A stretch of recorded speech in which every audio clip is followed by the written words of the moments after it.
और हम लोग के बीच में मंच पर विराजमान है परम आदरणीय श्री विपिन तिवारी जी। हार्दिक हार्दिक वंदन अभिनंदन करूंगा। और यहाँ पे हम लोग के बीच में उपस्थित हैं कुशीनगर की धरती से चलकर आए हुए हैं इसी ग्राम सभा के सुंदर विचार के धनी नेक दिल के निशाना आदरणीय माननीय श्री विजय शाही जी। हार्दिक हार्दिक वंदन अभिनंदन करते हुए और मंच पे उपस्थित हम लोग के बड़े भैया अजय मिश्रा जी।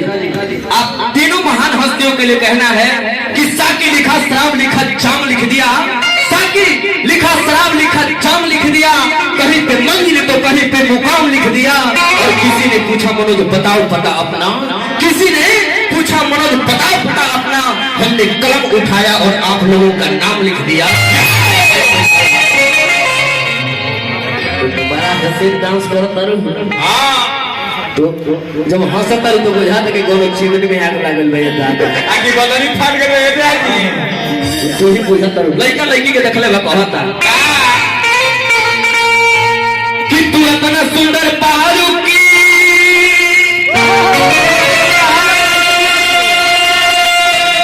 अरे पराई कोई से बारी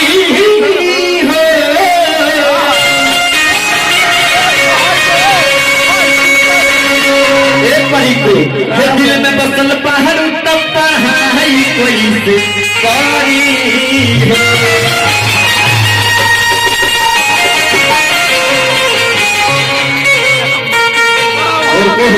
कि हम सलब करबू अरे खाके क्रिया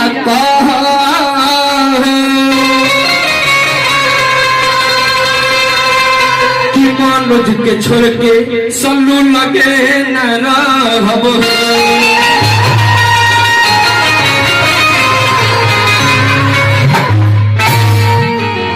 आज तुम खुशियों की दुकान होती और हमें उसकी पहचान होती, सारी खुशियां खरीद कर अपने झोली में डाल देती, चाहे उस खुशियों की बदले क्यों न हमारी जान। गाना हिट पहले लगा कि झारस जब पाल सैया जी तलाक कमाल सैया जी तब बगली से निकाल सैया जी पूरा हवस रुमाल सैया जी पापड़ कोरी हैया डोले नदिया के पीछे जैसे नैया डोले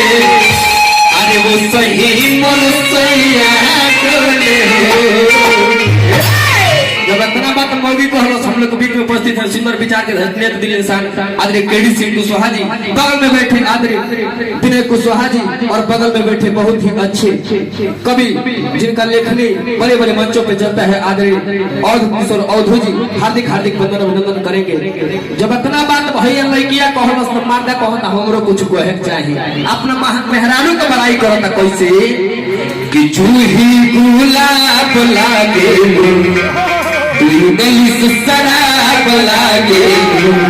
भाई कमरला चकावे गोरी तो धूला जवाब लागे कितना हरानी ना के लागे गोरिया हो तो नीचे से ऊपर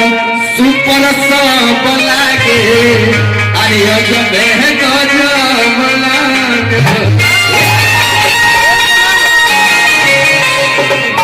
ठीक लगता है एक बार ताली बजा लो भाई हमारा नाम को बाबा लड़का कहता है गोरी 1 2 3 4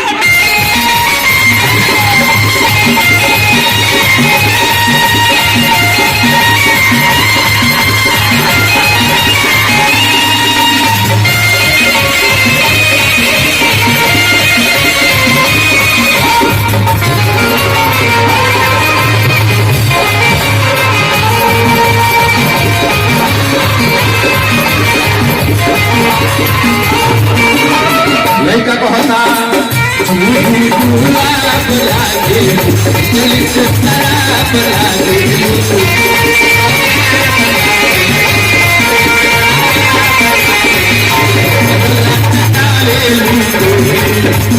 जवाब लागे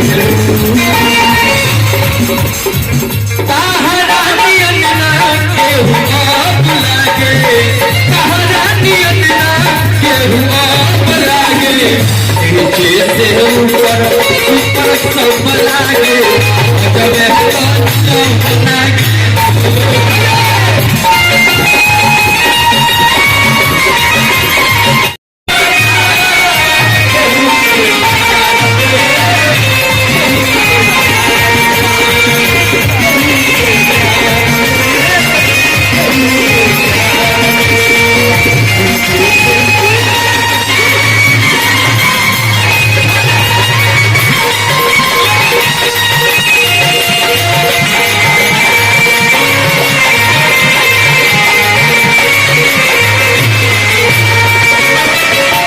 सुंदर विचार के धनेंगे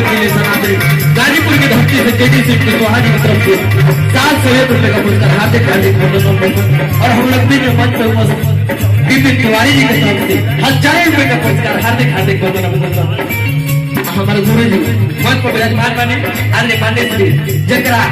चलते हमने के एक माइक पकड़ने के लायक है गायक हो गए हमने के बीच में उपस्थित वाणी गुरुदेव श्री अजय तिवारी अजय गिरी